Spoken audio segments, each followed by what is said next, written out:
अस्सलामुअलैकुम दोस्तों, कैसे हैं आप सब। मैं ज़बीना फ़याज़ एक बार फिर आपके साथ तो मैं शुरू कर रही हूँ आतिश इश्क एंड अमेरिकन मॉन्स्टर एपिसोड 28। और शुरू करने से पहले हमेशा की तरह कहूँगी कि अगर आप मेरे चैनल पर नए हैं या अपने चैनल को सब्सक्राइब नहीं किया तो प्लीज़ चैनल को सब्सक्राइब कर ले, बेल आइकन को ज़रूर दबा दें, कमेंट करके ज़रूर बताएं कि आपको मेरे पढ़े हुए नावल्स कैसे लगते हैं। साथ ही ये भी ज़रूर बताएं कि आप किस कंट्री से मेरे वीडियोज़ को वॉच करते हैं और ये नावल आपको कैसा लग रहा है, इसका कौन सा कैरेक्टर आपको सबसे ज़्यादा पसंद आ रहा है। मुझे आपके कमेंट्स का इंतज़ार रहेगा। तो चलिए फ़िलहाल हम इस नावल को आगे शुरू करते हैं। फैज़ान गुस्से में फुल स्पीड में गाड़ी भगाते हुए ऑफिस की तरफ जा रहा था कि उसके मोबाइल पर मैसेज आता है। जैसे देखकर उसकी रफ्तार धीमी होने लगती है। ऑफिस की तरफ जाने वाली गाड़ी अब दूसरे रास्ते को मुड़ चुकी थी। फैज़ान और स्पीड तेज़ किए गाड़ी को दूसरी बिल्डिंग की तरफ बढ़ाता है, सिसिन की बिल्डिंग की तरफ। 20 मिनट के लगातार फुल स्पीड में गाड़ी चलाने के बाद वो होटल पहुंच चुका था। गाड़ी होटल के दरवाजे के सामने पार्क किए फैज़ान गाड़ी से निकलकर ज़ोर से दरवाजे को बंद करता है और लंबे लंबे डग भरता हुआ वो बिल्डिंग में दाखिल हो जाता है। हाथ में मॉन्स्टर वाला चाकू होता है जो हर वक्त उसके पास उसके कोट में रहता है। वजदान को अंगूठे में फंसाए वजदान लिफ्ट के जरिए होटल के वीआईपी सेक्शन में जाता है। एक दफ़ा पहले भी उसी पोजीशन में खड़े हुए गार्ड को सिकंदर चित कर चुका था। आज फिर उसी पोजीशन में खड़े और तादाद में गार्ड्स को वजदान खून उतरी हुई निगाहों से देख रहा था। लिफ्ट का दरवाज़ा खुलता है और वजदान की नज़रें सब गार्ड्स पर जाती है। हाथ में चाकू को मारने वाले तरीके से पकड़े हुए वजदान दबे दबे कदम उठाए गार्ड आगे की तरफ बढ़ता है। वो ना सुनने के और ना ही कुछ बोलने के मूड में होता है। वजदान को आता देख गार्ड्स गर्दन मोड़कर उसकी तरफ देखते हुए अपनी अपनी गनें निकाल ले उनकी तरफ बढ़ता है। Who are you, what are you doing.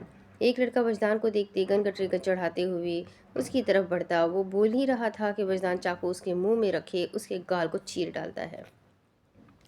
एक चाकू पर मारे वो झट से दूसरा उसकी गर्दन पर फेर देता है। Shut up. वजदान लड़के को ज़मीन पर गिरता देखकर कहता है और कहकर नज़र उठाए वहाँ मौजूद बाकी लोगों को देखता है और देखते हुए वो गहरी सांस लिए एक हाथ कमर पर रखे दूसरे हाथ में पकड़ा चाकू की नोक से अपना माथा खुजाता है। कम। वजदान हाथ से आने का इशारा करते हुए अपनी तरफ आते हर शख्स को बेरहम से बेरहम मौत देता जाता है। एक मर्द मोहब्बत जितनी शिद्दत से करता है, नफ़रत में वो उससे कई गुना ज़्यादा शिद्दत से करता है। फरजान यमान की मोहब्बत भी ऐसी ही थी, हर हद से ज़्यादा, हर शिद्दत से बढ़कर। वो मोहब्बत में धोखा और तलखी बर्दाश्त करने का आदी नहीं था। जो चाहे पूरा चाहिए, चाहे वो जिंदा हो या मुर्दा, पर हर चीज़ मुकम्मल तौर पर चाहिए। वहाँ मौजूद हर चीज़ को मार काट कर ज़मीन पर फेंक चुका था। उन्हीं की लाशों से होता हुआ खून की बदबू में तर चेहरे पर खून के छींटे लिए वो दरवाजे से अंदर दाखिल होता है, जहाँ पहले से ही कोई उसके इंतज़ार में राह तक रहा था। सिसिन नूरूबी चेहरे पर मुस्कुराहट सजाए हुए खिड़की में खड़ा, एक हाथ में शराब का गिलास पकड़े हुए, उसे लहराते हुए इटली की खूबसूरती को अपनी आंखों में बसाए हुए खड़ा था। फरजान वीआईपी रूम में दाखिल हुए सिसिन को देखते हुए वो हाथों की चुटकियां बजाते हुए अंदर दाखिल होता है। अंदर आते ही खून से तर चाकू टेबल पर फेंकते हुए वजदान सोफे पर बैठकर दोनों पैर टेबल पर रखकर सोफे से अपना सर टिका लेता है। देर नहीं कर दी आने में, सुबह से इंतजार कर रहा हूँ तुम्हारा। सिसिन मुड़कर वजदान को आंखें बंद करता देखते हुए कहता है। इंतजार करने के बजाय फ़ोन कर देते, मैं आ जाता सुबह ही। वजदान गर्दन टेढ़ी किए देखते ही जवाब देता है। तुम मेरे बुलाने पर आ जाते जैसे। सिसिन सोफे की तरफ बढ़ते हुए कहता है। अगर तुम्हें जानता जानता नहीं तो हरगिज़ नहीं आता, लेकिन जब से तुम्हें जाना है मिलने की ख्वाहिश पैदा हो गई है दिल में। आखिरकार हम दोनों एक ही शख्स से जुड़े हुए हैं। फैज़ान सिसिन की तरफ देखते हुए टेबल से पैर हटाते हुए कहता है। एक से नहीं, अब दो से। सिसिन याद दहानी करवाता है। वो कौन? दो कौन? फैज़ान तजस्सुस से पूछता है। एक तुम्हारी माँ मेरी मोहब्बत, एक तुम्हारी माँ का कातिल मेरा दुश्मन तुम्हारी मोहब्बत का बाप, जहांगीर आलम द इटालियन डेविल। सिसिन शराब का गिलास टेबल पर रखते हुए कहता है। मेरी बीवी को बीच में मत लाओ, बोला था मैंने। फरजान गुस्सैली नज़रों से सख्त लहजे में कहता है। मैंने तुम्हें बीच में लाए मैं नहीं तुम बीच में लाए उसको। लोग दुश्मनी में जाने ले लेते हैं और तुम दुश्मनी में मोहब्बत कर बैठे। मोहब्बत नहीं है, इश्क है, जुनून है, जिद है मेरी। फरजान से सिंह की बात काट कर खुद दो टोक लहजे में कहता है। कहा है इस वक्त तुम्हारा इश्क इश्क करते हैं तो हिफाजत करते हैं। सड़क पर छोड़ आए हादसा बहुत होते हैं, और ख़ास तौर पर तूफ़ानी हवाओं में और बारिशों में। सिसिन खिड़की से बाहर आसमान की तरफ उंगली से इशारा करते हुए कहता है। वो इतने ऊपर फ्लोर पर था कि आसमान उसे नज़दीक लगता है। दीदार तो अच्छे से किया है ना बीवी का, क्या पता वो आखिरी दीदार हो तुम्हारा, सिसन टेढ़ी स्माइल करते हुए कहता है। मुझे लगता है मोहब्बत आपके सर चढ़ गई है, मुझे आपको उनके पास पहुंचा देना चाहिए था वक्त के साथ ही। वजदान टांग पर टांग रखते हुए टेढ़ा टेढ़ा होके सिसन के चेहरे को देखते हुए कहता है, तुम्हें इससे सच में मोहब्बत नहीं है, वरना इस वक्त तुम यहाँ पर सुकून ना बैठे होते। सिसन मुस्कुराते हुए कहता है, अभी बता दिया ना, मोहब्बत नहीं इश्क है, और मेरा इश्क है वो मुझसे बड़ा पागल है, हिम्मत है तो उसको हाथ लगा कर दिखाया, डेविल से पहले तुम्हारी कब्र मैं खोद दूंगा। आखिरकार मेरी माँ की मोहब्बत की निशानी को अपने हाथों से ज़मीन में गाड़ूंगा। कीमती जो है। वजदान सिसन का मजाक उड़ाने वाले अंदाज में कहता है, तुम्हें लग रहा है मैं नहीं कर सकता। सिसन गुस्से में वजदान को देखते हुए कहता है, तुम कुछ भी नहीं कर सकते हो सिसन रूबी, ना मोहब्बत ना कत्ल। जो तुम करते हो वो सिर्फ और सिर्फ जलन होती है। बदला लेना होता तो अब तक डेविल तक पहुंच चुके होते, खुद से ना कि उसके बेटे का सहारा लेकर। वजदान सोफे से उठते हुए उस खिड़की की तरफ देखते हुए कहता है, मैंने मोहब्बत में मात खाई है, इसका मतलब ये नहीं है मैं दुश्मनी में भी हार जाऊंगा। सिजन वजदान के पीछे खड़ा होते हुए कहता है, दुश्मनी उनसे करो, मुझसे नहीं। मैं मैं किसी को जीतने नहीं देता, अपने सामने दुश्मनी में हीर को रियायत है। वो जो चाहे करे, जो चाहे, उसके अलावा किसी को भी नहीं, ना तो उसको कुछ कहने की या फिर उसको कुछ करने की। फैजान मुड़कर सिस्टन के करीब आता उसकी आंखों में देखते हुए कहता है, सिस्टन ने अपने हाथों की मुट्ठियां भींच ली है, वजदान की बातों पर यह गुस्सा इस पर इस्तेमाल करो जिससे जिसे इससे डर लगता है। मैं वजदान यमान एन अमेरिकन मॉन्स्टर, सड़क छाप रोमियो से और गुंडों से नहीं डरता। वजदान सिस्टन के करीब आए उसके चेहरे की एक एक नकोश को देखते हुए कहता है, वजदान गलत कर रहे हो, अपनी माँ का इंतकाम लेना चाहिए था तुम्हें, ना कि उसकी बेटी से मोहब्बत करके मेरे खिलाफ खड़ा होना चाहिए। सिसन विजदान के कंधे पर हाथ रखते हुए कहता है, माँ मेरी है, इंतकाम लेना है या उनके दुश्मनों को माफ़ करना है, मैं खुद देख लूँगा। विजदान कंधे से हाथ हटाते हुए कहता है, यहाँ आने की वजह इतनी सी थी कि आपको वार्न करना था कि मेरी बीवी की तरफ निगाह उठाकर मत देखना, जो कल रात किया था वो मत करना, क्योंकि उसके बाद जो मैंने किया था वो मेरे लिए पर्सनैलिटी पर सूट नहीं करता। इसलिए आइंदा ना नाम लेना ना निगाह उठाना, वरना आपको दुनिया से उठाने से पहले एक बार भी नहीं सोचूंगा। सिसन उरूबी।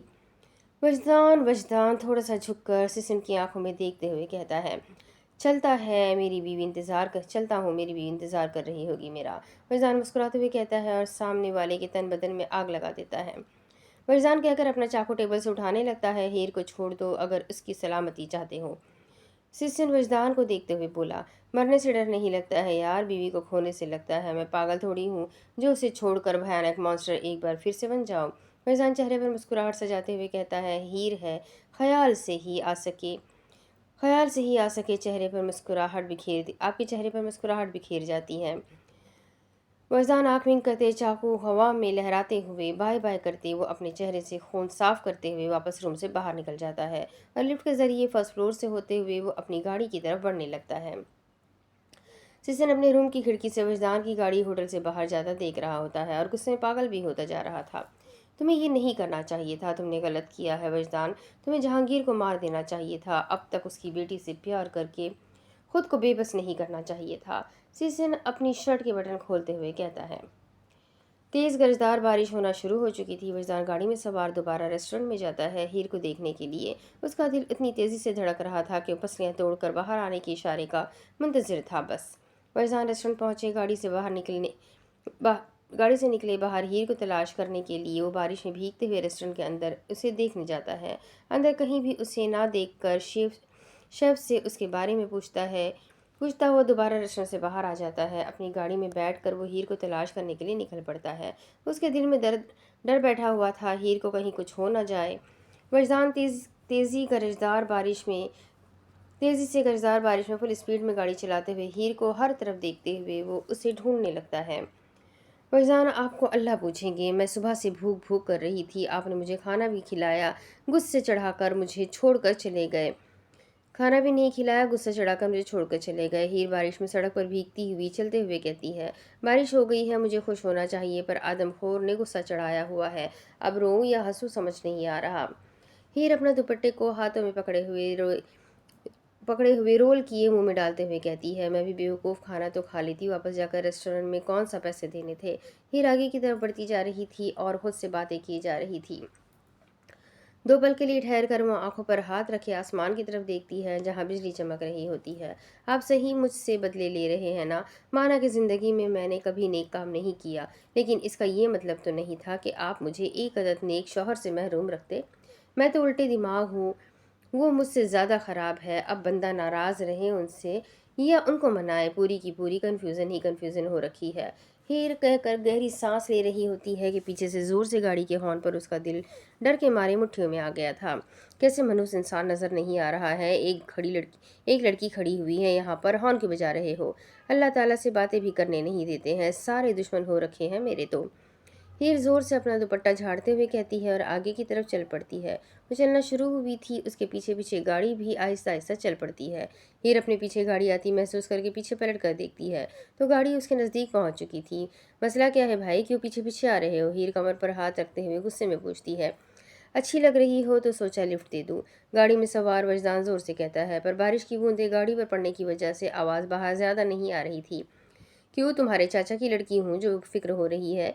हीर को उसकी आवाज़ तो आ गई थी, लेकिन वो पहचानी नहीं थी। पता नहीं, मैंने कभी देखा नहीं है मेरे चाचा की लड़कियों को।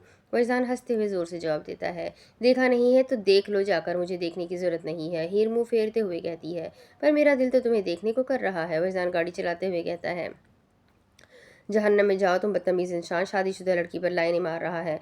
तुम लड़कों की यही हरकतें होती है, तभी तो तुम्हें कोई मिलती नहीं, और जो मिल जाए उसकी कदर नहीं रहती। तेज़ बारिश में सड़क पर छोड़कर चले जाते हो। हीर अपने कपड़ों को झाड़ते हुए कहती है। हीर की बात पर वजदान गाड़ी चलाना रोक देता है। गहरी सांस लेकर नज़र भर कर हीर को देखते हुए वो गाड़ी से बाहर निकलता है। हीर कदमों की आवाज़ सुनते हुए रुककर अपने हाथ मुक्का बनाए मारने के लिए जैसे ही पलटती है, वजदान उसके मुक्के को पकड़ लेता है। हीर वजदान को देखते हुए सुकून भरी सांस लेती है, पर फौरन से गुस्से में आए अपने हाथ छुड़वा लेती है। आप अब क्या करने आए हैं यहाँ, अंडे लेने आए हैं। हीर गुस्से में वजदान को घूरते हुए पूछती है। नहीं, बीवी लेने। वजदान हीर की तरफ बढ़ते हुए कहता है, मर गई आपकी बीवी, दफना कर आई हूँ मैं अभी उसको। मैं नहीं हूँ आपकी बीवी। हीर वजदान के सीने पर हाथ रखकर उसे रोकते हुए कहती है, पर तुम तो बिल्कुल उस जैसी दिखती हो। खुशबू भी उस जैसी ही है तुम्हारी। वजदान हीर की गर्दन के करीब आया, उसके जिस्म की खुशबू को अपने अंदर समाते हुए कहता है, शक्ल से तो आप भी मेरे शौहर जैसे लगते हैं, पर नहीं है ना। हीर वजदान को दूर करते हुए कहती है, नहीं, मैं तो वही हूँ, चाहो तो किस करके चेक कर लो। वजदान अपनी हंसी दबाते हुए कहता है, मुँह ही तो लगाया था, तभी तो मेरे सर चढ़ गए हैं। ना लगती तो ठीक रहता। कदर तो करते मेरी, लालच में ही सही। हीर तल्ख लहजे में कहती, सॉरी। वजदान हीर के चेहरे को देखते हुए शर्मिंदगी से कहता है, एक सॉरी सुबह भी क्या किया, उसके बाद फिर वही, बल्कि इससे बुरा। कल रात तो डांटा था, आज सड़क पर छोड़कर चले गए, वो भी खाली पेट। सुबह से कह रही हूँ भूख लग रही है, लेकिन आपको तो कोई फ़र्क नहीं पड़ता। हीर रोते हुए कहती है, सॉरी मेरा बच्चा, आइंदा नहीं करूँगा। वजदान हीर के चेहरे को अपने हाथों में पकड़े हुए प्यार से कहता है, सुबह भी यही कहा था, और फिर भी किया यकीन नहीं है मुझे आप पर। हीर वजदान के हाथों को चेहरे से हटाते हुए कहती है और कहते ही आगे की तरफ सिसकी लेते हुए रोते हुए चल पड़ती है। वो तुमने भी तो इस आदमी का नाम लिया था, मुझे उससे मिलाया था, तो मुझे गुस्सा आ गया है। वजदान हीर के पीछे पीछे चलते हुए कहता है, कहने से कोई किसी के जैसा हो जाता है।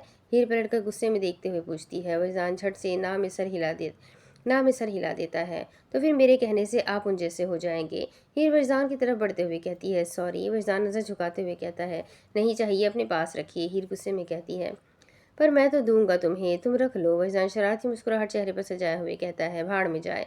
हीर को उसके चेहरे पर हंसी देखकर कुछ समझ नहीं आता है। गुस्से में वो बस यही कहकर मुड़ जाती है। हीर मुड़ती है कि वजदान उसे अपनी बाहों में उठा लेता है। वजदान छोड़े मुझे नीचे। हीर वजदान के गले की गिरदबाजों का हिसार बांधते हुए कहती है, लड़की ठंडी बर्फ हुई पड़ी हो, पागल हो गई हो। वजदान हीर के माथे पर अपने लब रखते हुए कहता है, आपको इससे क्या फ़र्क पड़ता है मैं मरूँ या जीऊँ, आपको इससे क्या फ़र्क पड़ता है। हीर मुंह फेरते हुए कहती है, मुझे क्यों फ़र्क नहीं पड़ता है, मेरा छोटा सा बच्चा हो तुम, मुझे तुम्हारी हर चीज़ से फ़र्क पड़ता है। फरजान हीर को मजबूती से अपनी बाहों में उठाए हुए कहता है और गाड़ी की तरफ बढ़ता है। कहने से कोई अजीज़ नहीं हो जाता है, बंदा ज़रूरी हो तो बताना और जताना भी ज़रूरी पड़ता है। हीर वजदान के चेहरे की तरफ देखते हुए कहती है, हक जताना तो मैं चाहता हूँ, और वो भी दिन रात दिन रात भर, पर तुम खुद ही इनकार कर देती हो। तो मैं क्या करूँ? मैं तो अच्छा शौहर होना तुम्हारे फैसले का मान रखता हूँ। झूठ की इंतहा कर रखी है आपने, जैसे मेरी ही तो इजाज़त के मुंतज़िर होते हैं आप। हीर गाड़ी की फ्रंट सीट पर बैठते हुए कहती है, मतलब तुम मुझे खुद से इजाज़त दे रही हो वो कुछ भी करने की? वजदान हीर के चेहरे की तरफ अपने हाथ बढ़ाते हुए कहता है, हाथ भी मत लगाना आप मुझे। हीर हाथ दूर करते हुए कहती है, तो मुंह लगा लूँ मैं तुम्हें? वजदान हीर के चेहरे के करीब आकर उसके होठों को फोकस में लेते हुए कहता है, अगर तुड़वाना है तो लगा ले। हीर वजदान की आंखों की तरफ देखते हुए कहती है, थोड़ी देर रुक जाते हैं, अभी सड़क पर है, फिर मुंह लगाएंगे भी एक दूसरे को और तुड़वाएंगे भी। वजदान हीर को सीट बेल्ट लगाते हुए कहता है, बेशरम। हीर मुंह दूसरी तरफ करते हुए कहती है। वजदान उसका मुंह मुड़ता देख हंसते हुए हीर से दूर हुए गाड़ी का दरवाज़ा बंद कर देता है। वजदान ड्राइविंग सीट पर आता है तो हीर दूसरी जानी मुंह फेर लेती है। हीर आपस में हाथ बांधे बांधे हुए अपने हाथों को गर्म करती है। वजदान उसके हाथों की तरफ देखते हुए गाड़ी को स्टार्ट करता है और एहतियात से चलाते हुए 5 मिनट के सफ़र के बाद वो एक छोटे से होटल के सामने जा रुकता है। अंधेरा बढ़ने लगा था, साथ ही साथ ठंड भी। हम यहाँ क्यों आए हैं? हीर होटल की तरफ देखते हुए कहती है, क्योंकि घर यहाँ से दूर है। अंधेरा हो रहा है, बारिश बढ़ रही है। वजदान अपनी सीट बेल्ट खोलते हुए कहता है। हीर वजदान की बात पर उसको देखती है, पर कुछ बोलते नहीं है। चले अंदर। वजदान गाड़ी से निकालने से पहले पूछता है, मुझसे क्यों पूछ रहे? फैसले तो आप करते हैं, आपको पता है। हीर बेरुखी से जवाब देती है। हीर की बात सुनते हुए वजदान गाड़ी का दरवाज़ा खोले पहले गहरी सांस लेता है, फिर गाड़ी से बाहर निकलकर अपना कोट उतारते हुए वो हीर की तरफ बढ़ाता है। हीर अपनी सीट बेल्ट खोल चुकी थी। वजदान उसके लिए गाड़ी का दरवाज़ा खोले। बिना वजदान के चेहरे की तरफ देखे गाड़ी से बाहर निकल आती है और ठंडी हवा में अपने आप को अपनी बाहों में कैद करने लगती है। वजदान हीर की हालत देखते हुए उसके कंधों पर कोट डालता है। हीर नज़र उठाकर वजदान की तरफ देखती है और देखते ही वो वापस मुंह मोड़ लेती है। डोरेमोन, कॉफ़ी बना दूँ चीनी के साथ? सिकंदर अपने कमरे में सोफे पर बैठे हुए हॉल में सर्वेंट्स के साथ काम करती हुई उमैमा को बुलंद आवाज़ में कहता है, मैं फ्री नहीं हूँ, खुद कर ले आकर जो करना है। उमैमा भी बुलंद आवाज़ में जवाब देती है। सिकंदर अपनी टांगों पर पड़े लैपटॉप से नज़र हटाकर बाहर हॉल की तरफ देखने लगता है और देखते हुए वो लैपटॉप बंद किए कमरे से बाहर निकल जाता है। कुछ कहा तुमने? सिकंदर उमैमा की तरफ बढ़ते हुए पूछता है। हाँ, कॉफ़ी बना ले खुद ही, मैं फ्री नहीं हूँ, मेरे लिए भी बना देना एक कप कॉफ़ी बिना चीनी के। उमैमा सोफे पर बैठी हुई ज़रूरत के सामान की लिस्ट बना रही होती है जो हया ने उसे बनाने को कहा था। भर के सर्वेंट से पूछकर घर के सर्वेंट से पूछकर मैंने हुक्म दिया है मेरे लिए कॉफ़ी बनाने का। सिकंदर उंगली उठाकर उमैमा को छोटी छोटी आंखें किए कहता है, मैंने रद्द कर दिया है आपका हुक्म। उमैमा सर उठाकर सिकंदर को देखते हुए कहती है, शराफत से उठो और मेरे लिए कॉफ़ी बनाकर लाओ, तुम्हारे नखरे ही ख़त्म नहीं होते हैं। सिकंदर साथ वाले सोफे पर बैठते हुए गुस्सेले लहजे में कहता है। सिकंदर के लहजे पर उमैमा गर्दन मोड़कर मुंह खोलकर बड़ी बड़ी आंखें किए सिकंदर को देखती है। उफ डोरेमोन, क्या हुआ? डर लग रहा है मुझसे? सिकंदर उमामा के चेहरे की तरफ देखते हुए कहता है। डोरेमोन, मत बोले मुझे। सिकंदर के बाजुओं पर थप्पड़ मारते हुए कहती है। डोरेमोन, ना बोलूँ तो क्या बोलूँ? मैं तुम्हें टांगों के नाम पर मजाक है सिर्फ तुम्हारे पास। सिकंदर उमामा की टांगों की तरफ इशारा करते हुए कहता है, मजाक भी तुमसे बड़ा ही होगा। सिकंदर अपनी आंखों पर हाथ रखे ना में सर हिलाते हुए कहता है, सिकंदर आप मजाक उड़ा रहे हैं मेरा? उमामा रोतलू सी शक्ल बनाकर कहती है, अरे नहीं नहीं मेरा बच्चा, मैं मजाक थोड़ी उड़ा रहा हूँ, मैं तो सीरियस होकर तुम्हारे लिए सोच रहा हूँ।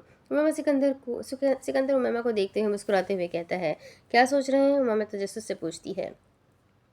यही कि डॉक्टर तो मैं हूँ, नए नए तजुर्बात करने का शौक भी बहुत है मुझे तो। सिकंदर कहते कहते रुक जाता है। तो उमामा तजस्सुस से पूछती है, तो सोच रहा हूँ एक तजुर्बा तुम्हारी टांगों पर भी कर दूँ। सिकंदर बोल ही रहा था कि हवा में उड़ती हुई गद्दी आती है जो सीधा सिकंदर के मुंह पर लगकर उसका मुंह बंद करवा चुकी थी। डोरेमोन, डोरेमोन ही ठीक है, तजुर्बा कैंसल। सिकंदर मासूम सी शक्ल बनाते मिनमिनाते हुए कहता है, जहन्नम में जाए। उमैमा कहते हुए खड़ी होती है और कमरे की तरफ बढ़ने लगती है। मेरे कमरे में आने की ज़रूरत नहीं है, आपको समझ आई? अगर आए तो जिंदा नहीं छोड़ूंगी। उमैमा हाथों के मुक्के बनाते हुए गुस्से में कहती है और कहते ही पैर पटकते हुए हॉल में मौजूद लोगों को काम पर वापस जाने का इशारा करते वो कमरे में चली जाती है। डोरेमोन, कहीं की पूरी हवेली मेरी है, कहीं भी सो जाऊंगा। उसके साथ सोने के लिए मर रहा हूँ ना, जैसे मैं तो सिकंदर मुड़कर कमरे के बंद दरवाजे की तरफ देखते हुए कहता है, वजदान रूम बुक कर चुका था। एक छोटा सा रूम था जिसमें लाइट्स भी नहीं थी। वजदान, आपको यही मिला था, यहाँ लाइट्स भी नहीं है। हीर कमरे की खिड़की बंद करते वजदान को देखते हुए कहती है, हवेली में रहने वाली लड़की एक छोटे से कमरे में एक रात गुजारने का तस्वुर भी नहीं कर पा रही थी। एक रात की बात है हीर, बाहर बारिश और ठंड दोनों बढ़ती जा रही है। बीमार हो जाओगी तुम, पहले भी जल्दी ठंड लग गई थी तुम्हें।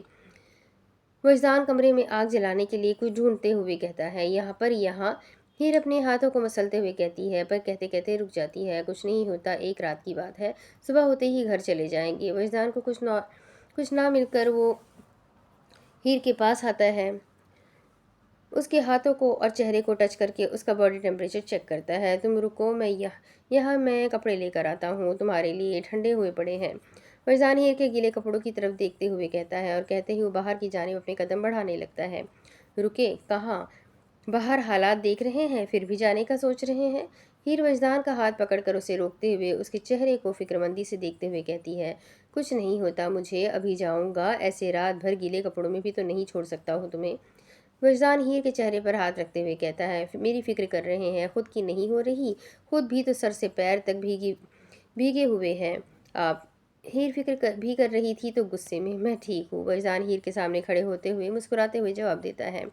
वजदान, नहीं मरती मैं ठंड के मारे, आप यहीं रुक जाए। हीर एक कदम करीब आते हुए कहती है, मरने वाली बातें मत किया करो, मेरे सामने मार खाओगी तुम ऐसे रह सकती हो, पर मैं ऐसे तुम्हें नहीं देख सकता। मैं आता हूँ गुड़िया, अभी आ जाऊँगा। वजदान हीर के चेहरे से हाथ हटाते हुए प्यार से कहता है। वजदान हीर परेशानी से उसका नाम लेती है। अभी आ जाऊँगा, वजदान कहते ही रूम से बाहर निकल जाता है। हीर वजदान का कोट अच्छे से पहने हुए पूरे कमरे का मुआयना करने लगती है। कमरा छोटा सा था पर साफ सुथरा था।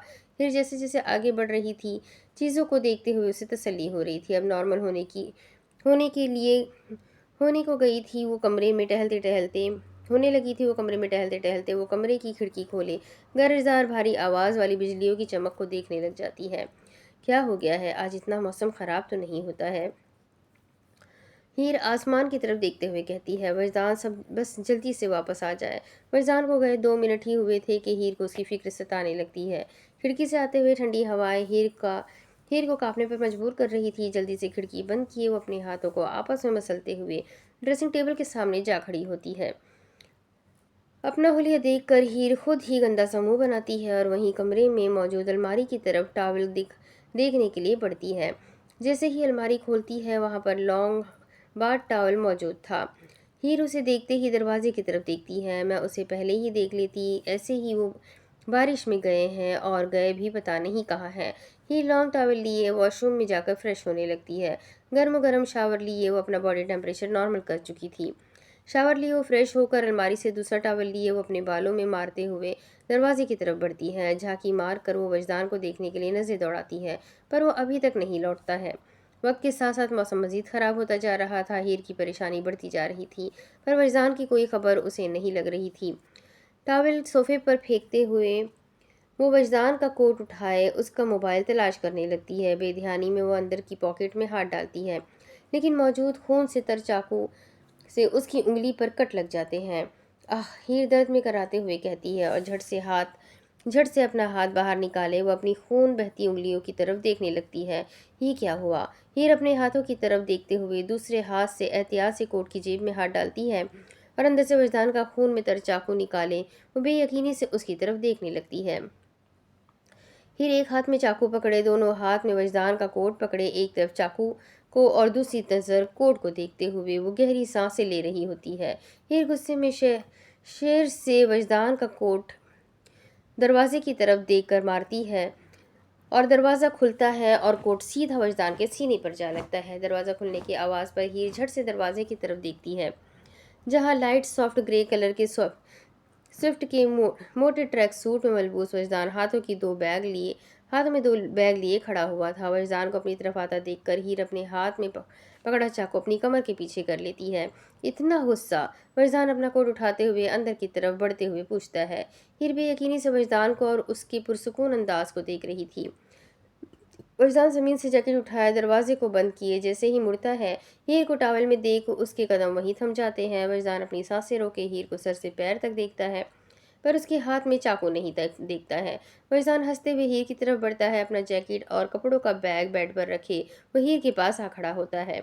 हीर को बाजू से पकड़े उसकी गर्दन से बाल हटाते वजदान उसका टेम्परेचर चेक करता है। ठंडी तो नहीं हो तुम अब? वजदान हीर की खामोश आंखों में देखते हुए कहता है। क्या हुआ? वजदान हीर की खामोशी देखते हुए पूछता है।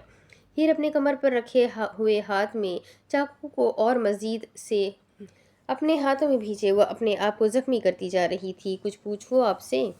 हीर गहरी सांस लेने के बाद पूछती है। हाँ। वजदान झट से बोल पड़ता है। कहाँ गए थे आप मुझे छोड़कर? हीर तजस्सुस भरी निगाहों से देखते हुए पूछती है। कहीं नहीं, ऑफिस गया था। वजदान हीर के बालों में हाथ फेरते हुए कहता है। आप मुझसे झूठ भी बोलेंगे, ये उम्मीद नहीं थी आपसे। हीर कहते ही खून निकलते हाथ में पकड़े चाकू को वजदान के हाथ में दिए वॉशरूम की तरफ बढ़ने लगती है। ये क्या किया है? वजदान हीर का हाथ पकड़कर उससे खून बहता देख गुस्से और फिक्र के तासुरात के साथ कहता है। आपको इससे क्या? हीर अपना हाथ छुड़वाते हुए कहती है। मुझे इससे क्या? वजदान हीर की बात दोहराता है। हाँ, आपको क्या? जब जालिम बनकर दुनिया के लोगों के साथ ये करते फिरते हैं तब एहसास नहीं होता है किसी को जख्मी करने का, दर्द देने का? यहाँ फिक्र हो रही है मेरे छोटे से कट से खून निकलता देखकर। आपको मेरी फिक्र हो रही है? हीर अपना हाथ छुड़वाते हुए सख्त लहजे में कहती है। ये दूसरों से खुद को मत जोड़ो। वजदान हीर की तरफ कदम बढ़ाते हुए कहता है। मैं जोड़ भी नहीं सकती हूँ, कोई मुझ जैसा होगा भी नहीं। हीर भी वजदान की तरफ बढ़ते हुए कहती है। नहीं, मैं उन जैसी नहीं हो सकती हूँ। मैं तो खुद एक क्रिमिनल हूँ और एक क्रिमिनल की बीवी भी कोई मुझ जैसा थोड़ा हो मुझ जैसी थोड़ी होगी, जो अपने गुस्से को कंट्रोल करने के लिए हर सामने आए शख्स को मारता फिरे। हीर वजदान की आंखों में देखते हुए कहती है। आपको मुझ पर गुस्सा था तो मुझ पर निकालते, किसी और को मारने की क्या जरूरत थी? हीर गुस्से में कहती है। हीर बच्चे रिलैक्स हो जाओ। वजदान उसे बाजू से पकड़ने की कोशिश करता है पर हीर उसके हाथों से फिसल जा रही थी। वजदान, आप कब तक करेंगे ये सब? क्या ये छोड़ नहीं सकते हैं? क्या हम दोनों एक पुरसुकून जिंदगी नॉर्मल इंसानों की तरह जिंदगी नहीं गुजार सकते हैं? हीर की आंखों में बड़ी नमी भर गई थी। वो नम आंखों से वजदान के चेहरे को देखते हुए पूछती है। हीर, मैं यही हूँ, मैं ऐसा ही हूँ। वजदान उसके चेहरे को अपने हाथों में पकड़े हुए आहिस्ता से जवाब देता है। तो क्या हमेशा ऐसे ही रहना है? क्या आप अपने बच्चों की ज़िंदगी को भी अपनी जैसा बनाना चाहते हैं? क्या हम हमेशा यही करते रह जाएंगे? कहते हुए हीर की आंखों से आंसू बहकर उसके गालों पर गिरने लगते हैं। फैजान एकदम खामोश हो गया था। कोई जवाब नहीं था उसके पास। इस वक्त वो हीर की आंखों में देखता है तो देखता ही रह जाता है। कौन जीतेगा उनसे बातों में जिनसे कलाम ये आंखें करती है? वजदान हीर की आंखों में देखते हुए गहरी सांस लेते हुए खुद से कहता है। वजदान की कमज़ोरी, उसकी बेबसी हीर बन चुकी थी। जो रही सही कसर थी तो उसकी आंखों में आए हुए आंसुओं ने पूरा करके वजदान को हीर का गुलाम बना दिया था। अमेरिका की रियासत पर राज करने वाला मॉन्स्टर, जो अपने से बड़े हर दुश्मन के आगे सर उठाकर चलने का आदी, एक लड़की के सामने सर नजरे पलके झुकाए बेबस सा खड़ा हुआ था। हीर की नजरें वजदान के चेहरे पर थी, जबकि वजदान की नजरें झुक गई थी। जवाब जो जो अब जो जवाब जो नहीं था कोई उसके पास, कोई जवाब नहीं देंगे, झूठ ही बोल दे कोई। हीर वजदान के चेहरे की तरफ देखते हुए कहती है। मैं नहीं छोड़ सकता हूँ, कभी नहीं छोड़ सकता हूँ। वजदान हीर के चेहरे से हाथ हटाते हुए कहता है। ये दुनिया इंसानों की नहीं है, हर शख्स जानवर है। यहाँ कोई शक्ल से ही पहचाना जाता है और पहचान कर भी नहीं। पर जानवर सब है, जानवरों की दुनिया में इंसानों का क्या काम? वजदान हीर के चेहरे की तरफ देखते हुए कहता है। हर शख्स एक जैसा नहीं होता, चेहरे झूठ भी बोलते हैं वजदान। हीर वजदान के करीब एक कदम बढ़ाते हुए कहती है। आप दुनिया के लिए मॉन्स्टर है, पर असल में है क्या? हीर वजदान की आंखों में देखते हुए पूछती है। वजदान एक बार फिर खामोश हो जाता है। नहीं है ना, तो बस ऐसे है। ऐसे ही जो दिखता है वैसा कोई नहीं होता है। जब तक किसी को जानेंगे नहीं तो फिर कैसे पता चलेगा कि कौन अच्छा है और कौन बुरा? वजदान हीर की बातें सुनते हुए गहरी सांस लिए अपना रुख मोड़ लेता है। वजदान सुने। हीर उसका बाजू पकड़कर उसका रुख अपनी तरफ मोड़ती है। ऐसा नहीं करे, जिनकी कोई गलती होती उनको सज़ा क्यों देते हैं? हीर वजदान का रुख मुकम्मल अपनी तरफ मुतवज्जा किए कहती है। जो जिस चीज़ का हकदार होता है उसे वही मिलता है। वजदान दो टोक लहजे में कहता है। मतलब नहीं बदलना? हीर वजदान के चेहरे से नजरें हटाते हुए पूछती है। अभी नहीं। वजदान मुख्तसर से जवाब देता है। फिर कब? हीर आंखों में देखते हुए पूछती है। जब मैं हूँ जब मैं हर वो चीज़ कर चुका हूँगा जिसका मुझे बचपन से इंतज़ार है, और वो यकीनन मेरे बाबा को मारना होगा। हीर वजदान की बात काट कर उसकी आंखों में देखते हुए बीच में बोल पड़ती है। शायद। वजदान हीर की आंखों में देखते हुए कहता है, आप सच में इरादा कर चुके हैं मेरे बाबा को मारने का? ही तजस्सुस से पूछती है। क्यों जानना है तुम्हें? वजदान हीर की तरफ बढ़ते हुए पूछता है। दोनों एक दूसरे के करीब आंखों में आंखें डाले एक दूसरे को टुकटुकी बांधे हुए देख रहे थे, ताकि मैं भी इरादा बना लूं किसकी तरफ से मुझे खड़ा होना है। हीर धीमे लहजे में जवाब देती है, मुझे छोड़ दोगी? फरजान मजीद हीर के करीब आते हुए उसकी कमर के गिर्द अपनी बाहों का हिसार बांधते हुए पूछता है। मरना नहीं है मैंने, हीर वजदान की आंखों में देखते हुए कहती है। तो बाबा को छोड़ दोगी अपने? वजदान हीर के होठों को फोकस में लेते हुए पूछता है। परवरिश पर सवाल नहीं उठवाना है मैंने। हीर वजदान का इरादा समझते हुए उसे खुद से दूर करती है और ज़मीन पर गिरे कपड़ों का बैग उठाने लगती है। फिर क्या करोगी? वजदान शरारती मुस्कुराहट होठों पर सजाते हुए पूछता है। वक्त पर पता चल जाएगा, हीर दोनों आईब्रो उठाते हुए कहती है, और कहते ही वॉशरूम की तरफ बढ़ने लगती है। मेरी दुश्मन ना बनना यार, हारना पसंद नहीं है मुझे। वजदान हीर को जाते देखते हुए कहता है, आपको लगता है मैं आपको हरा सकती हूँ? हीर दरवाजे के पास खड़ी होकर मुड़ते हुए पूछती है। ये काम तुम्हारे अलावा और कोई नहीं कर सकता, इस बात पर ना यकीन करने की कोई गुंजाइश नहीं है। वजदान मुस्कुराते हुए कहता है। ये भी ठीक है, हीर कहते ही वॉशरूम में घुस जाती है, और वजदान भी हीर के जाते ही मुस्कुराते हुए मुड़कर अपने लाए हुए बैग्स की तरफ बढ़ता है। पूरे कमरे में हल्की सी रोशनियां थी, जो कुछ बिजली की चमक से थी और कुछ दीवार पर लगे हुए एक छोटे से बल्ब की थी। वजदान बैग में हीर के लिए लाया हुआ खाना टेबल पर लगाने लगता है। खाना लगाते ही वो मोमबत्तियों का एक सेट निकाल कर पूरे कमरे में चारों तरफ जलाने लगता है। हीर जब तक आती है तब तक पूरे कमरे में हल्की हल्की सी खूबसूरत सी रोशनी छाई हुई थी। हीर हुडी को ठीक करते हुए वॉशरूम से निकलती है। पूरे कमरे में मोमबत्तियां जलती देख उसके चेहरे पर मुस्कुराहट आ जाती है। वजदान आखिरी मोमबत्ती को जला रहा होता है कि हीर वजदान के पास जाती है और पीछे से उसके पेट के गिर्द बाजू का हिसार बांधे हुए उसके कमर से अपना चेहरा टिका लेती है। खैरियत, रोमांटिक माहौल देखकर कहीं नीयत तो ख़राब नहीं हो रही है मुझ पर? फरजान अपनी बात कहकर खुद ही हंस पड़ता है। तो वो तो मेरी पहले ही ख़राब है आप पर। हीर फरजान के पेट पर अपने हाथों की गिरफ्त और मजबूत करते हुए कहती है, पर इस वक्त मुझे तुम्हारे इरादे दुरुस्त नहीं लग रहे हैं बेगम। वजदान आखिरी मोमबत्ती जलाए लाइटर टेबल पर रखे हीर की तरफ मुड़ता है। फिक्र मत करें, मेरे इरादे दुरुस्त है, कुछ नहीं करती मैं। हीर वजदान के सीने पर अपनी थोड़ी टिकाए सर उठाकर वजदान की तरफ देखते हुए कहती है, पर क्यों दुरुस्त है? ख़राब करो इनको, इतने रोमांटिक माहौल में हम क्या करेंगे?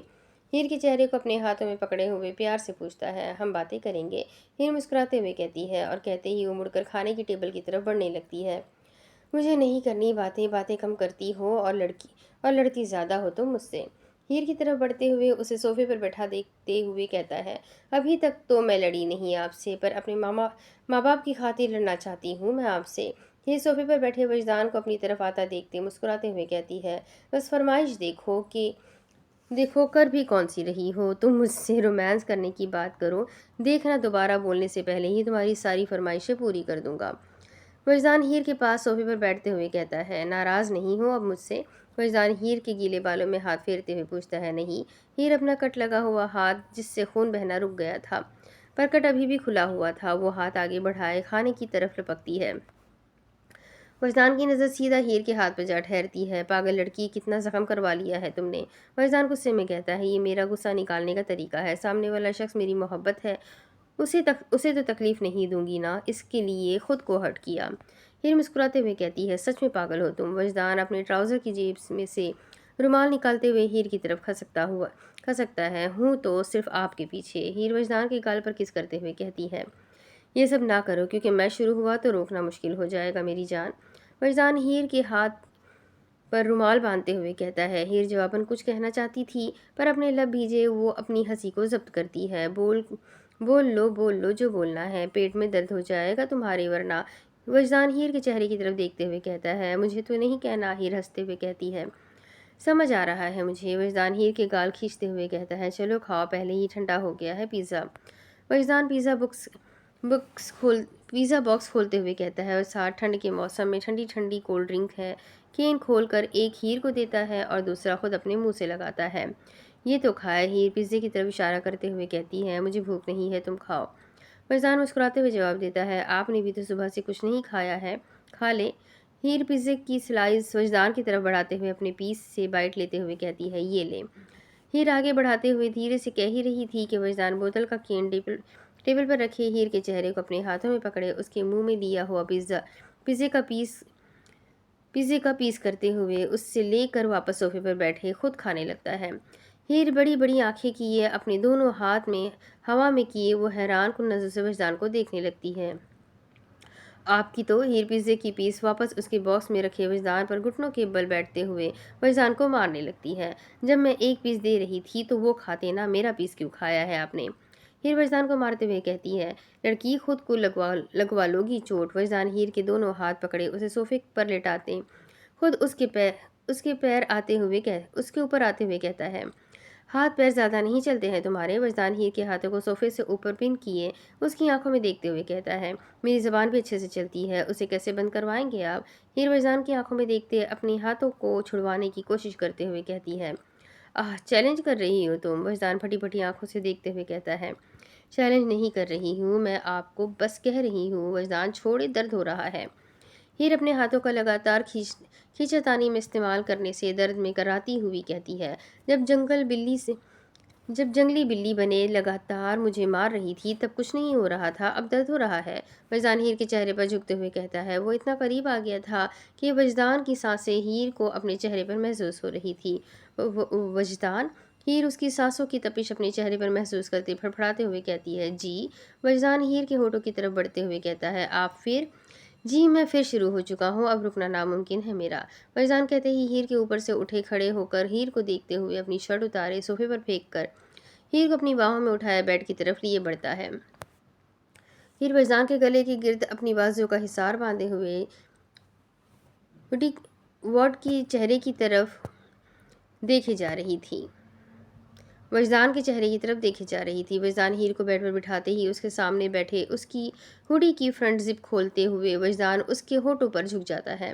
वो होठों की तरफ बढ़ता ही नहीं, हीर की कुछ बोलने से पहले वो उसके हाथों की उंगलियों की खाली हुर में अपनी उंगलियां फंसाए हीर के होठों पर झुक जाता है। धीरे धीरे वो हुडी की पूरी जिप खोले हीर को तकिए पर लिटाए उसके हाथों में मजबूती से पकड़े वजदान हीर को मुकम्मल अपनी कैद में लिए लेते हुए उसकी लबों से हटता उसकी गर्दन की तरफ झुकने लगता है।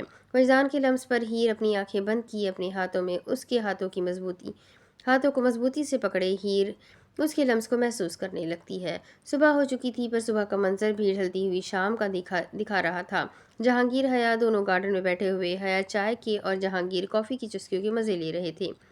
ठंडी ठंडी हवाएं अब भी चल रही थी। ठंड के मौसम में दोनों गार्डन में बैठे लड़ते झगड़ते मौसम एंजॉय कर रहे थे कि इतने में निक गाड़ी में सवार हवेली में आता है। हवेली के दरवाजे के बाहर गाड़ी रोके वो अंदर की तरफ बढ़ने लगता है कि जहांगीर उससे आवाज़ लगाकर अपनी तरफ इशारा किए बुलवाता है।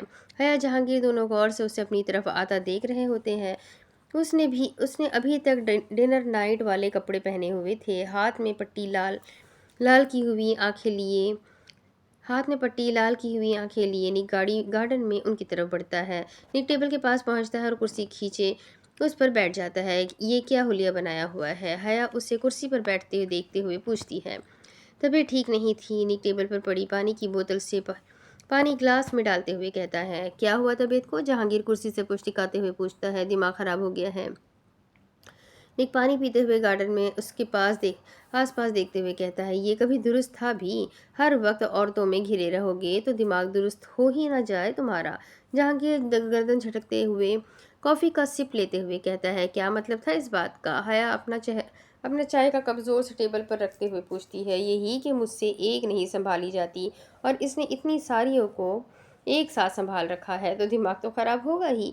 जहांगीर हया को देखते हुए निक की तरफ इशारा करते हुए कहता है, आपका मतलब है कि मैं दिमाग खराब करती हूँ आपका? हया घुसीले लहजे में पूछती है, खुद ही अंदाज़ा लगा लो इस वक्त जैसे बात कर रही हो इससे मेरे दिल और दिमाग को सुकून तो नहीं मिल रहा है। जहांगीर बड़ी बड़ी आंखें किए हाथों की मुट्ठियां भींचते हुए कहता है, आप दोनों लड़ते ही रहा करें हर वक्त। अंदर से बाहर गार्डन में आते हुए सिकंदर जहांगीर और हया को देखते हुए कहता है, तुम्हें कोई मसला है हमारी लड़ाई से? जहांगीर सिकंदर को आता देखकर दांत पीसते हुए पूछता है, हाँ मसला है, मेरी बीवी पर बुरा असर पड़ता है आपकी लड़ाइयों से। ये भी दिन ब दिन जल्लाद होती जा रही है। सिकंदर गर्दन मोड़ कर अपने साथ आती हुई उमैमा को देखता है। सिकंदर की बात सुनकर उमैमा फ़ौरन से घूरियाँ करवाती है। ये देखो अभी से शुरू हो गई है। सिकंदर कुर्सी खींचे उस पर बैठते हुए कहता है, ओए मेरी बहू को कुछ मत कहना, तुम्हारे बाप को नहीं बख्शती हूँ मैं, तुम्हारा तो हश्र ही कर दूंगी। हया उमैमा को हाथ से अपनी तरफ इशारा किए बुलाते हुए कहती है, आपको याद हो तो आप मेरी अम्मी और इसकी सास हो। सासू वाला रवैया मेरे साथ क्यों इख्तियार कर रही हैं आप? सिकंदर उमैमा को देखते हुए उसकी तरफ उंगली से इशारा करते हुए हया से कहता है, आग लगाने वाले काम मत करें, इससे पहले कि मैं अपनी सास की तरह हो जाऊं। गन चलानी मुझे भी आती है। उमैमा सिकंदर की उंगली पर हाथ मार कर उसे नीचे करते हुए हया के पास कुर्सी पर बैठते हुए कहती है। तो सिकंदर बोलने लगता है कि जहांगीर उसके कंधे पर हाथ रखकर उसे चुप करवा देता है। इनकी ज़बानें बहुत लंबी हो जाती हैं, शादी के बाद इनसे पंगा मत लो। कहीं कहीं ना कि कहीं मुंह कहीं का नहीं छोड़ेगी ये वरना। जहांगीर सिकंदर के कान के पास खुसफुसाते हुए कहता है, आपने आजमाया है? सिकंदर जहांगीर के चेहरे की तरफ देखते हुए पूछता है। हाँ हाँ, सब ट्राई किया है मैंने।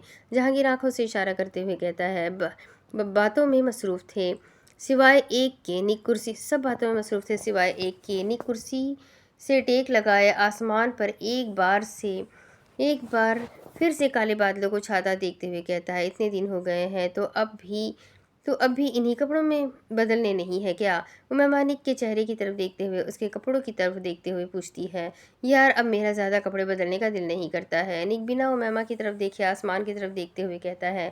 निक की बात का मतलब उमैमा अच्छे से समझ गई थी। मुस्कुराते हुए वो निक से नज़रें हटाए सिकंदर को देखती है जो उसे ही देख रहा होता है। सिकंदर को देखते ही उमैमा गंदा सा मुंह बनाती है। उमैमा की शक्ल देखकर सिकंदर गहरी सांस लेते हुए अपना रुख मोड़ लेता है, डोरेमोन कहीं की। सिकंदर गर्दन झटकते हुए कहता है, आज से पहले यहाँ का मौसम इतना ख़राब तो नहीं हुआ, अब क्यों? निक आसमान की तरफ देखते हुए कहता है, किसी के दिल के आंसू आंसू ऊपर पहुँच गए तो वो तो नहीं रहा शर्म के मारे।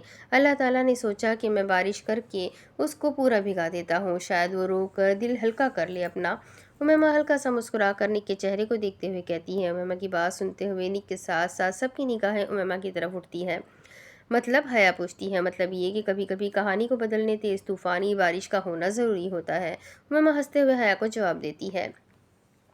वो कहकर हटी ही थी कि आसमान से बूंदें फिर से बरसना शुरू हो चुकी थी। सारे जल्दी से अपनी अपनी जगहों से उठे अंदर जाने के लिए बढ़ते हैं, पर निक वहीं कुर्सी पर आंखें बंद किए हुए बैठा रहता है। सब लोग हवेली के अंदर चले जाते हैं। निक आंखें मीचे अपनी दुनिया में मगन हो जाता है। जहांगीर और हया अंदर जा चुके थे, लेकिन उमैमा निक को साथ ना आता देख कर मुड़कर उसकी तरफ देखती है। मासूम सी शक्ल बनाए आंखें बंद किए हुए निक को देखते हुए उमैमा को उस पर तरस आ रहा था और उसके साथ खड़े हुए सिकंदर को उमैमा पर गुस्सा। मुझे तुम कभी इतने प्यार से नहीं देखती हो, सिकंदर शिकायती लहजे में कहता है। दिन रात तो देखती हूँ आपको।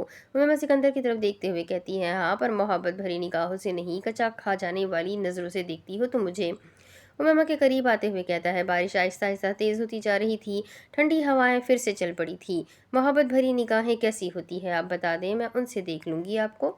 उमैमा सर उठाकर सिकंदर की आंखों में देखते हुए बोली, शायद मुश्किल काम नहीं है। मोहब्बत भरी निगाहों से देखना, 2 मिनट मेरी आंखों में देखो, देखने का नज़रिया खुद ही बदल जाएगा। मौसम अच्छा है, इस मौसम में दिल का नज़रिया और आंखों के नज़रिया जल्दी बदलने के चांसेस होते हैं। सिकंदर बारिश की तरफ इशारा करते हुए कहता है। ठीक है, देख लेती हूँ, पर नीचे आना पड़ेगा, इतना ऊंचा नहीं देखा जाएगा मुझसे। उमैमा हाथ से सिकंदर को नीचे होने का इशारा करती है। सिकंदर दोनों हाथ सीने पर बांधे झुककर उमैमा के चेहरे के बिल्कुल करीब आए उसकी आंखों में आंखें डालकर मुस्कुराती हुई नज़रों से देखने लगता है। उमैमा गहरी सांस लेते हुए सिकंदर की आंखों में देखती है। पहले पहल तो वो बस देखती है, जब बारिश की बूंदों की आवाज़ें उसके कानों में पड़ती है, हल्की हल्की सी बारिश के फव्वारे उसके चेहरे पर गिरते हैं। हवा से दोनों के बाल उनके चेहरों पर बिखरने लगते हैं। फिर दोनों सिर्फ देख नहीं रहे थे, इस एक दूसरे को एक दूसरे की आंखों में अपना अक्स देखते हुए उस दूसरे को महसूस कर रहे थे। सिर्फ उमैमा ही नहीं, सिकंदर भी उसकी आंखों में खो गया था। बारिश की बूंदों की आवाज़ें उन्हें किसी गाने की धुन लग रही थी जो उन दोनों के अंदर सुकून पैदा कर रही थी। अचानक से बिजली की आवाज़ पर उमैमा झटका खाकर धड़कते दिल से सिकंदर से जा लिपटती है। उमैमा को खुद एहसास नहीं होता है वो कब सिकंदर के सीने से लगी अपनी आंखें बंद किए अपना आप उसमें छुपाने लगती है। उमैमा की इस हरकत पर सिकंदर के दिल की धड़कनें भी तेज़ी से बढ़ने लग रही थी। वो उमैमा के इस अमल पर थोड़ा हैरान हुआ था, लेकिन फिर मुस्कुराते हुए उमैमा को अपनी बाहों में कैद कर लेता है। उमैमा जैसे ही अपनी आंखें खोलती है, अपने आप को सिकंदर की बाहों में कैद पाकर आसमान की तरफ देखते हुए वो मुस्कुराने लगती है, पर सिकंदर से दूर नहीं होती है। गार्डन में तन्हा बैठा हुआ निक जैसे ही अपनी आंखें खोलता है, उमैमा सिकंदर को देखकर वो सर उठाकर आसमान की तरफ देखता है और देखते हुए कहता है, आज हल्की हल्की बारिश है और सर्द हवा एक रक्स भी है। आज फूल भी बिखरे बिखरे हैं और इनमें तेरा अक्स भी है। अब इसके आगे की कहानी मैं आपको अगली वीडियो में सुनाती हूँ। अच्छी सी शायरी पर ये कहानी को मैं रोक रही हूँ। आगे की स्टोरी मैं आपको अगली वीडियो में सुनाऊंगी। तब तक के लिए अपना खूब सारा ख्याल रखिए। वीडियो को लाइक ज़रूर करें, चैनल को सब्सक्राइब करें, बेल आइकन को ज़रूर दबाएं। नावल को अपने कॉन्टेक्स्ट में शेयर ज़रूर करें, कमेंट करके ज़रूर बताएं कि आपको ये नावल कैसा लग रहा है। तो चलिए मिलते हैं अगली वीडियो में। तब तक के लिए अपना खूब सारा ख्याल रखिए, मुझे भी दुआ में याद रखिए। अल्लाह हाफिज़।